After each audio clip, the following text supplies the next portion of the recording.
sir, this is my reporting. My topic is all about common handicraft materials in the Philippines. Number 1, bamboo.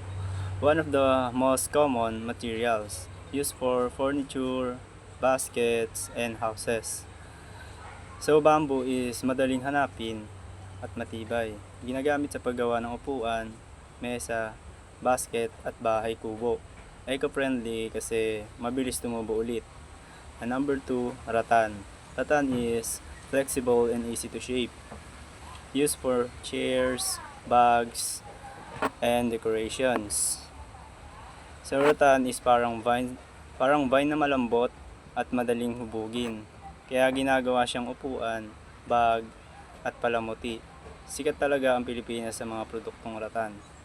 And number 3, nipa or palm leaves. Comes from nipa palm trees used for roofing, mats, and hats. So, palm leaves is kinukuha sa punong nipa, ginagamit sa pang-atip, banig, at sombrero. Magaan at malamig sa pakiramdam.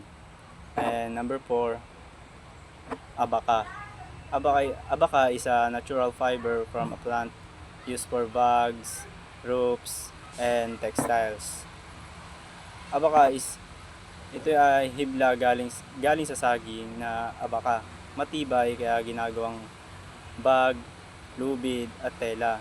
Isa ito sa mga iniluluwas ng Pilipinas sa ibang bansa. And number 5, shells. Collected from the sea.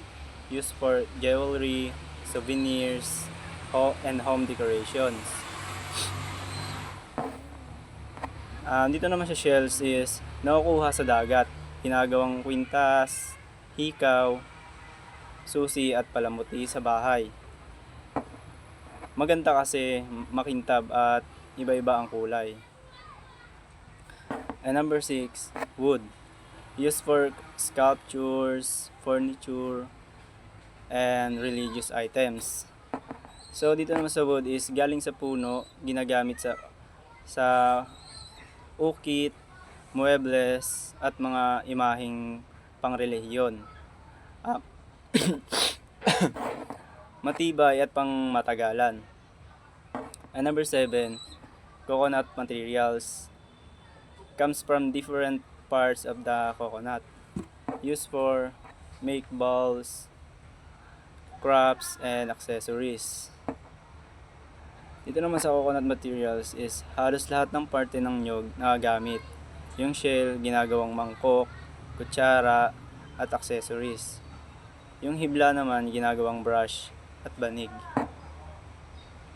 Yan lang po. Thank you.